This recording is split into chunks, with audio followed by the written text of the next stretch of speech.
Welcome to At Home with Kelly and Tiffany, where naturally minded women gather together as we pursue simplicity and confidence in health alternatives so we can show up better in our busy lives and feel more at home in our bodies.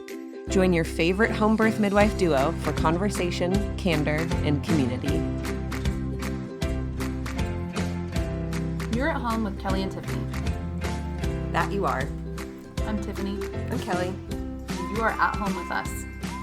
You're at home. We're at home.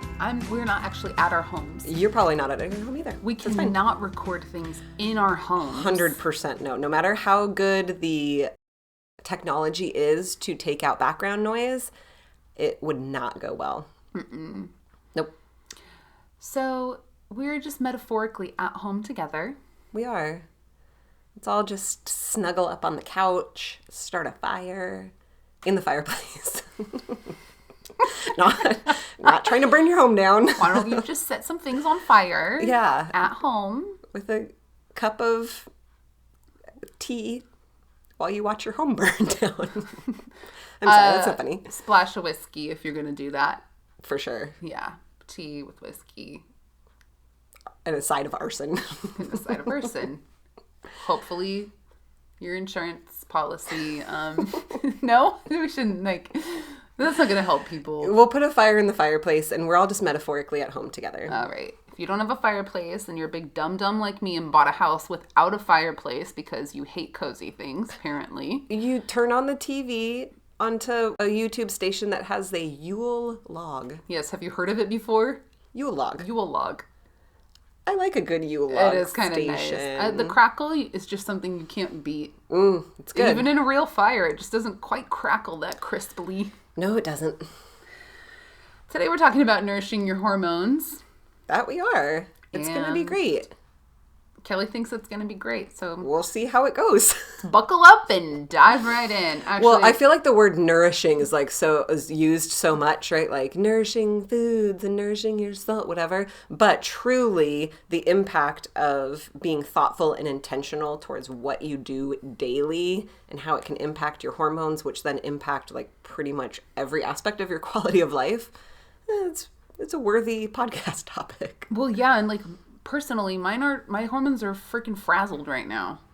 Freaking frazzled. Freaking frazzled. And because we understand that hormones impact everything, sometimes it feels really overwhelming. Where do you start in this nourishment process? Yes. And one of our favorite ways to educate and to encourage is to literally take it down to what are some easy things or what are the foundational pieces rather than being well, just go buy these 50 supplements and overhaul your diet in this way and start running 5 miles every day. You'll be fine.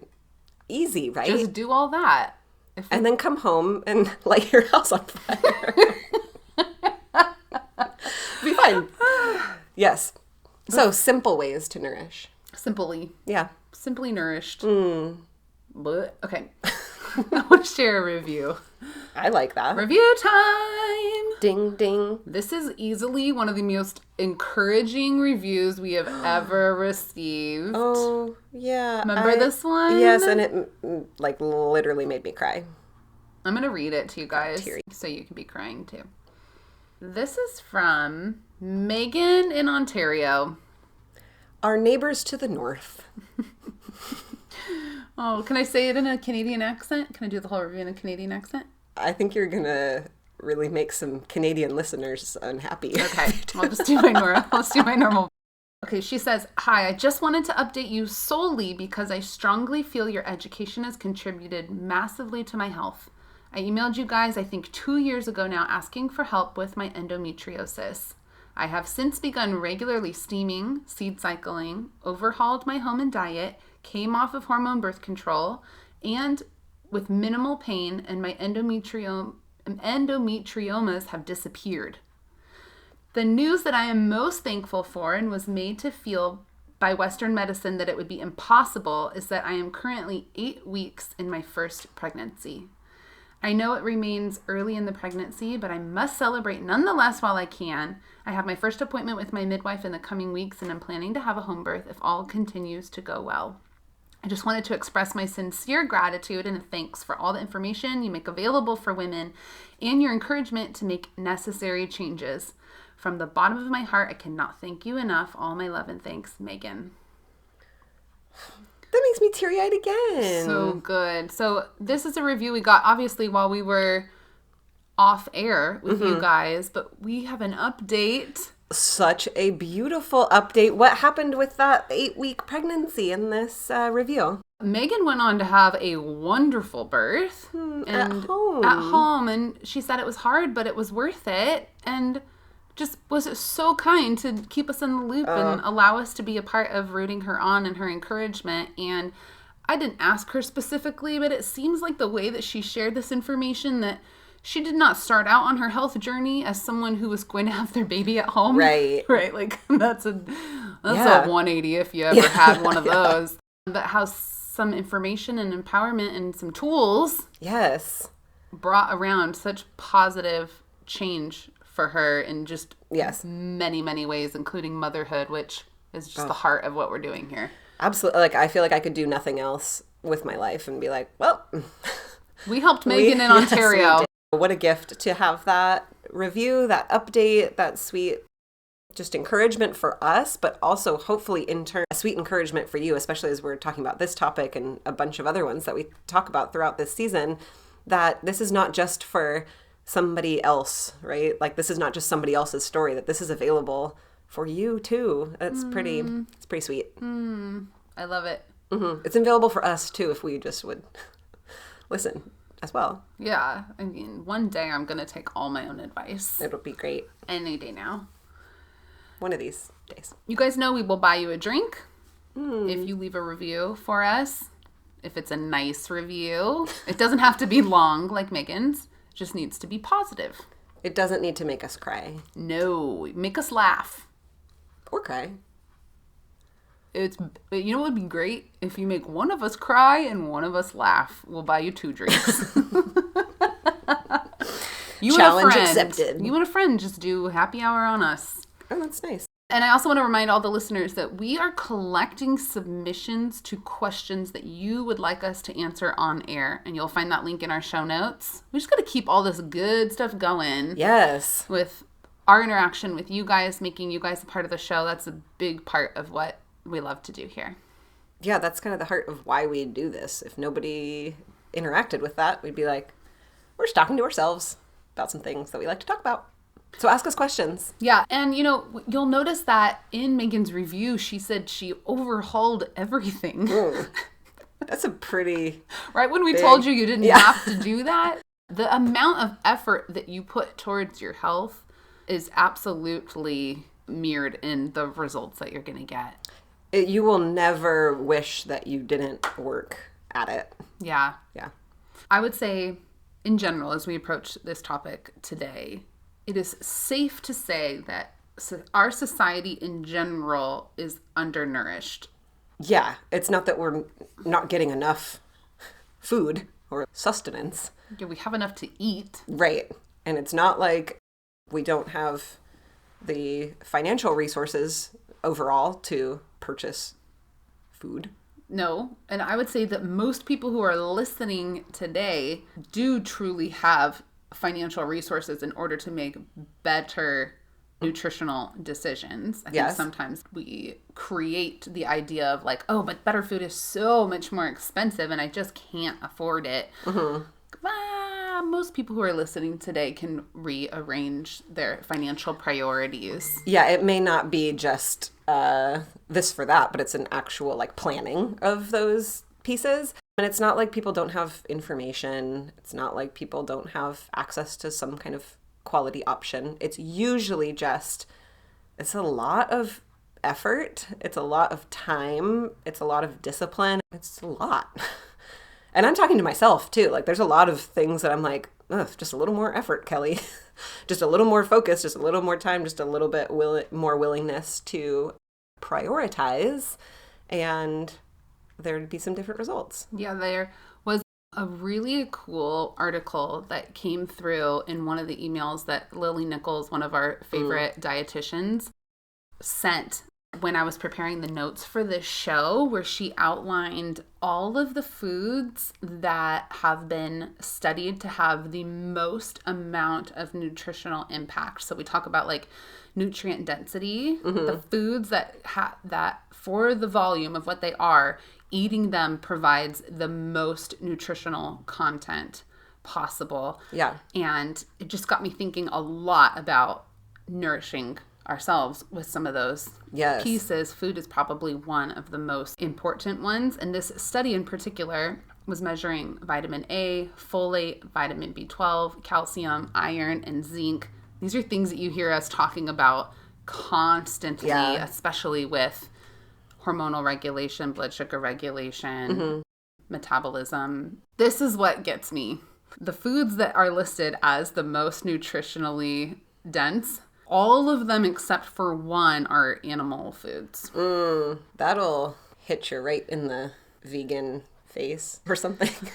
Yeah, and so she didn't outline this specifically, but she has said some things before of like, you can optimize your nutrition if you're not eating animal products. Yes. But it is going to take a whole lot longer, and you're going to have to be much more diligent and extremely dedicated to not eating animal products in order to get the sources of those foods in other places. But it's pretty crazy that it's not just like, here's some foods that are good for you. It's really like, here's what's actually in this small amount of food. What can we get the most of from?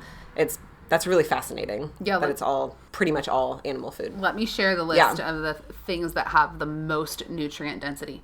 Organ meats, like heart, liver, small dried fish, like mackerel, sardines, dark green leafy vegetables, bivalve shellfish, like clams, mussels, oysters, crustaceans, goat, beef, eggs, milk, canned fish with bones, lamb, mutton, and cheese. So everything except for the dark green leafy vegetables comes from an animal. And when we consume these items that have been raised well and clean and sustainably, they're actually eating all the plants and stuff that hold those nutrients in their tissues. It's almost like we're freed up from eating plants. Right, because somebody's already done it for us. Yes, right. Great. Circle of life, man. Yeah, ain't that the truth? I'm glad that cheese made the list. Cheese, you guys. I mean... And so this is not just like the random... spray cheese? Yes, right. It depends on how these things were raised, the animals they come from, all of that. But I will say I am not good at incorporating like fish and seafood into my diet. I love it. I'm just not good at making that like a thing that we do in our home. When I go out, I'm like, yes, give me some scallops and some mackerel, all the stuff. But I got to bring more fish and seafood into our home. Yeah, I would say the biggest reason that we don't have that more incorporated is I haven't learned how to cook it and make it taste good. Yeah. Reliably, like over and over again, the way I can other meats. And my kids are kind of adverse to seafood, and so it's hard to incorporate something often that they don't care for. For sure. My son will eat 12 fish tacos if you let him, like grilled cod or whatever, just simple with like some avocado. I'm like, why don't I do that more often? I know. Actually, my husband at time of recording is out fishing with some friends, and I'm hopeful he can bring back some stuff for us. That's great that you said that, because when you said he was going out on a boat with some friends, in my mind it was like a yacht with... Yeah, like somebody coming to serve him drinks. Yep. Putting his feet up. Yeah. I mean, that's the way I get on a boat. Yes. That's the way I enjoy boating. We'll see what he brings home. He's going fishing. Going on a boat. Is he going to do some fish? Yeah. Oh, that's great. Yeah. Cool. We'll see. I don't know. No pressure, Trevor, but you're bringing home some fish. Some nutrient-dense fish to satisfy the nutrient needs of your family. Good luck. All right. I had to share that tidbit because I was just blown away as I was, consuming the content in my own life. We're actually not going to talk about a ton of food stuff today, you guys, because we have already done that Ah. We have, again, with so many previous episodes, we have lots of goodness for you to go back to and enjoy. Yep. We got episode 83, which is Foods for Hormone Balance. That is There you where go. you are going to learn everything that you should be eating in order to help you balance your hormones. Episode 83, man. That's not that far back. Oh, good job, us. Episode 66 is a seed cycling tutorial, which is a huge part of what you put in your mouth, giving you positive impact. Yes, one of my favorite lady life hacks in general, seed cycling. And then if you are just on this stabilizing hormone kick situation and you need more information, episode 37 is all about how to stabilize your hormones. We've done some good episodes, some mutual back patting. You've really enjoyed the nostalgic look back at what we've created. Because I'm like, oh man, while we were in it and creating it, we're like, you just, oh, let's put this out, let's do this, whatever. And you kind of, there's been some space in between the creation of those and now. And I can really appreciate what 2 years ago us put out into the world. Yes, it helps complete the picture, right? It helps get some things gathered together and give women some resources for sure. Okay, so those are the things that we're not talking about today, you guys, because what we really want to focus on is the nourishing of the endocrine system, right? Yes. I looked up nourish in the dictionary because, like you, as I was thinking of this concept, I'm like, oh, that's so cliche, but we're going to do it anyways. Well, and it's like the actual meaning of it is so good and right and makes so much sense, especially when applied to something as important as your hormones and your health. Yeah, it means to promote life and growth. Promoting life and growth of your hormones and just like the concept of who you are in your body. Yeah, absolutely. And I mean, most of what ends up happening when we share how to take care of your hormones is what not to do, right? Yeah, it feels a little overwhelming because you're like, oh, all these things that I'm doing, I'm told I have to stop doing them. And that's, I feel like, where I personally, but I know a lot of other people will be like, I don't really want to not do that. Yeah, I mean, it takes a lot of effort. Yeah. I'm going to share with you the number one thing that you can have some awareness on in nourishing your hormones better, and that is understanding what endocrine disruptors are. Yes, I think that is probably one of the most hidden stumbling blocks. Maybe not even hidden now. It's like more in our face and in our awareness. But these are disruptors that can basically trick your body. They're in things like what you're storing your food in, or the beauty products that you have, or, face wash, soaps, lotions, cleaning products around your house. They have some of these things that can just be hidden inside of them that can basically trick your body into thinking there's either more of a hormone production that is needed or less of it that's needed. It's coming in basically acting as if it is a hormone. And then that is going to throw everything off in your body because your body's like, oh, well, if we have more of this, then let's slow down production of this. But actually, you don't really have more of that particular hormone. You just have this disrupting factor that's throwing everything out of whack. So our hormones are always communicating with each other in all the different systems.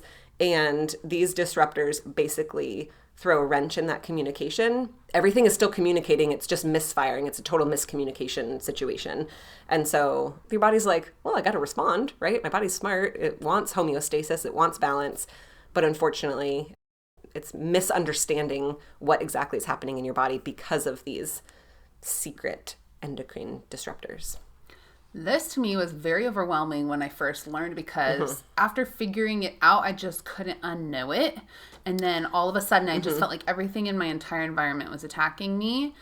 And a more practical, non-Tiffany way of going about using this information to take some steps forward is just change one thing at a time. Yes. Some people do really well with the whole overhaul.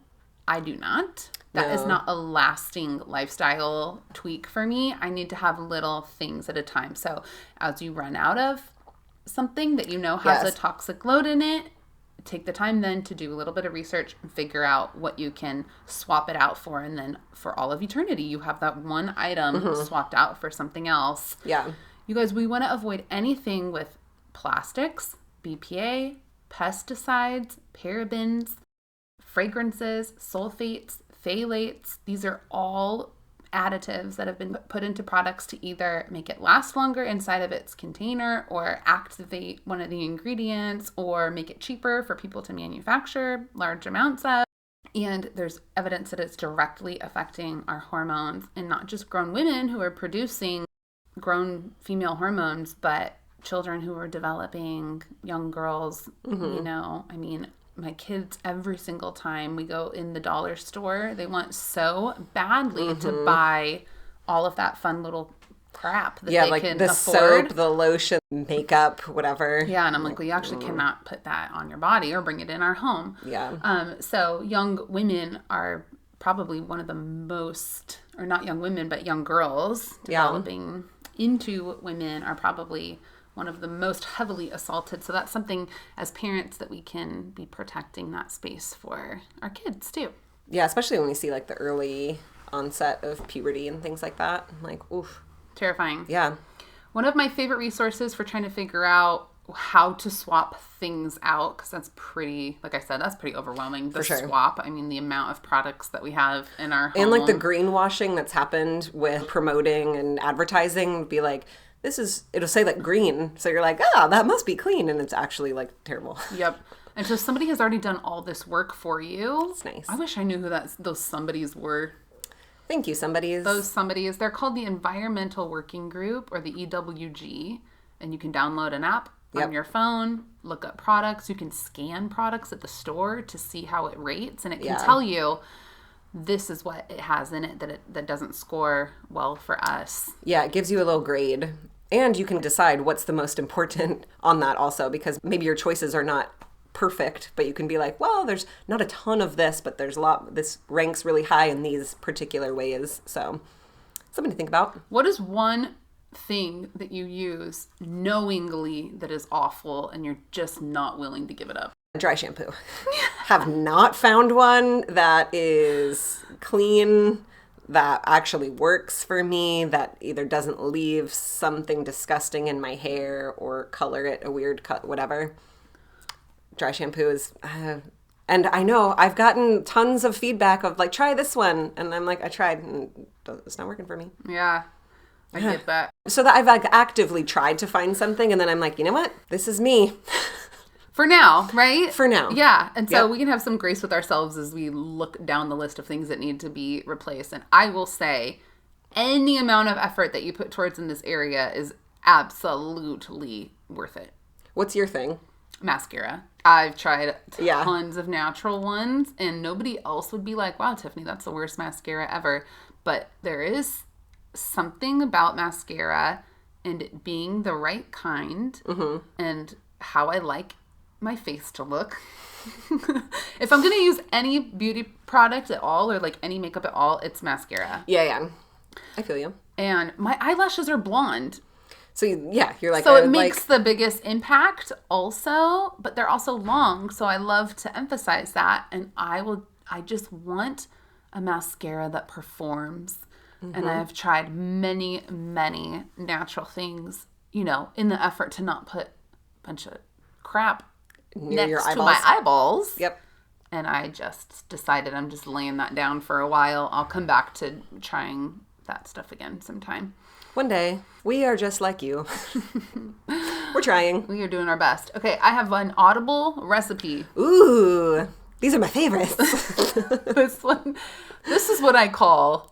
No, I don't know. I was gonna rename it with some numbers, but it's really not an acronym. It's not necessary. Okay. This is my all-purpose spray that I use in my home. I don't have any synthetic commercial cleaners in my home right now, and this blew my mind when I first learned this because number one, we are dirty, and I'm like, that's fine for clean people if they want to clean their but we're house disgusting. with those things, but we're disgusting. And number two, I don't think I gave credit to how well it works. Yeah. And is completely clean. I feel really good about using this on every surface in my home, from my countertops to my floors. I can clean my mirrors with it. I can clean the bathtub with it. So this is what you guys are going to do. You're going to get an empty water bottle of any kind, and you are going to do 1/2 white distilled vinegar. 1/2 of the whole bottle. 1/2 of the bottle. Okay. The other half you fill with water. Now that's an audible recipe if there ever was That one I think you can follow. Yeah, I think so. Yeah, 1 part white vinegar, 1 part water. Great. Mix it in a spray bottle, spray it on everything. You'll get used to the vinegar smell. It lasts for like 2 seconds. It does go away pretty quickly. Goes away really fast. And I feel great about my kids using it and spraying it on things. Yeah. And we just have those bottles stashed under every sink in our home. And that is just what we do when it's time to spray something down and wipe it up. Yes. It's our go-to. And grabbing like the empty spray bottles on whatever, Amazon or wherever you get your stuff is a great way to be like, just getting that into your home only encourages you to fill it up and make your own stuff. You know what I mean? Yes. I feel like that was one of the things that I needed to do was like get some of the containers for things to be like, okay, now I feel like I can take the next step. Yep. And then it's very easy to replicate. It doesn't require like, measuring things or get the recipe out of the wherever. Or buying much that's expensive too. And that's exactly right. The other essentials that I want to share about nourishing hormones, it could upset some people because it's not directly applicable like some of what we shared about endocrine disruptors. Mm-hmm. This is more like, are you giving your body what it needs? And that's the emphasis of nourishing, right? And it's going to be different for everybody. So I think sometimes we try to be prescriptive with these things of like, True. Well, if you just had these seeds on these days and this way, you'd be fine. Your hormones would be balanced. But really it's about personally assessing. Does your body have what it needs? True needs we have outlined as food, shelter, safety, right? And we've talked a little bit about nutritional content of foods. Yeah. We have a huge problem in just, American culture at large with convenience foods and our lifestyle being such that what we end up consuming for convenience just in order to eat puts so much else on the altar. Yes, absolutely. And feeding our bodies. I've really discovered that thinking this through and actually, I know we talk about meal planning and whatever. That always felt really overwhelming to me. I was not in a season that it actually made sense. But it actually would have made sense if I would have prioritized it because it's made my life so much easier. And my family's like, we're not eating as much, frozen stuff that I'm throwing in the oven, that kind of thing. Yeah. Actually really nourishing foods. Yeah. And like assessing, are your cravings ruling you? Yeah. Are you addicted to sugar, which essentially means you have to eat it every day and you crave it and then you give your body it. Right. And you're stuck or you feel like you're stuck in this cycle. Yes, yeah. Right. Like, have you prioritized gut health? Do you have a regular routine for getting healthy dietary fats in? These are the things that we know your body needs. And are you giving it that? Yeah. And depending on what your lifestyle is looking like, are you giving it enough of that too, right? Like if you're working out, if you love to work out hard all the time, right? Are you fueling your body well? Yeah, for that activity, for sure. Shelter, I assume pretty much everybody who's listening today probably has adequate shelter. Some form of shelter. Over themselves, but yes. It does give us a chance to just reflect on environment. Mm-hmm. Is the shelter that we have provided for ourselves, that we do dwell in, is that supporting us and what we need on that cellular level? Yeah, talk about like disruptors, but also is your house filled with mold? Is that impacting, all of that? The stress levels, the way that you're living within that space. Yeah. Yeah, and then safety. I feel like this is probably one that is going to take people by surprise because most of us are physically safe. Mm-hmm. We don't currently live in a war-torn country yet. And way to bring it down. But do you feel safe in your body? Would your body on a cellular level agree that you're safe? Or or is your body saying constantly, well, I don't know if I'm safe or not. I'm reacting in this particular way or that particular way, as far as stress and the hormones that are related to stress, like cortisol, adrenaline, catecholamines. All of these are interacting with your other hormones in your body. So stress plays a huge part in your body feeling safe and getting what it needs to feel safe. Sleep. Oh, sleep. That's like such a heavy hitter, and I feel like we all tend to overlook that one because we're like, well, we can push that off because we're doing other things, or I'll catch up, like, quote, catch up on sleep later. That's not really the way it works. Yeah, potentially your body is not experiencing safety because it's doesn't have adequate recovery time. And then inflammation, things that are in your environment or in what you're putting in your body, etc. And then lastly, relationships. And I know that doesn't have a lot of edges in order to explore, but somebody's listening that's like, yeah, I'm not safe. Right. In some of my relationships. Whatever that looks like, whether it's physical safety or even just like emotional safety or the stress of a particular relationship, whether it's with your partner or a child or whoever, that's not feeling like the boundaries are blurring in some way. Yeah, and those all impact how your body is managing from a endocrinological perspective. Like that is a huge part of what your hormones have to respond to every single day. And so the act of nourishing that can be taken so broad and so specific. Yeah. And again, is going to be individual. So I hope that it provides some food for thought. Yeah, I like another mutual pat on the back. I like where this episode went rather than us saying, here are the 10 things you're going to do in order to like balance or nourish or whatever. But this is the heart. This is the foundational piece of health and wellness at home in your own body. Because we can't tell you what that looks like, what these different groups look like for you, but these are spaces for you to assess and take control of.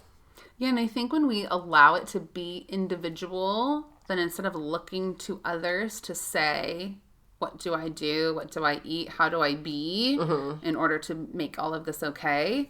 At the end of the day, you might come up a little bit short because there's nobody that is going to be able to put all of those pieces together for you. And you can follow the rules and such and not actually be addressing some of the more important parts of nourishing yourself. Yeah, that's a good word. It is a good word. And then I do agree. I agree. That is a good word. It's a good word. I've said some good words. And I'm really proud of you. And some more good words to encourage you to. You can find in the link in our bio a link to our show notes. It's somewhere in our Instagram bio also, but our show notes below this exact episode. Look for links. There's so many places to find links, Any guys. place you would find a link. It will lead you to our information. But in particular, we wanted to share with you, we have a Balancing Hormones food guide that is a super great resource with meal planning and recipes and shopping guides and all the hand-holding that you could possibly want from your favorite midwife podcasting duo here, all about focusing on nourishing your body in a way that will balance your hormones. It's a great, helpful guide for people, especially who are like, well, that sounds really great. I'm not quite sure where to start, or I'm not quite sure how to keep this going. It's a great little resource for you. Yeah, a bit of hand holding for someone who's like, okay, but seriously, just tell me what to do. Yes. It might be a great place to jump off and get into some great food habits in order to nourish that particular part of your metabolic walk. Metabolic walk. We'll be metabolically walking right out of That here. was good. That was good. See you guys next Monday. Bye.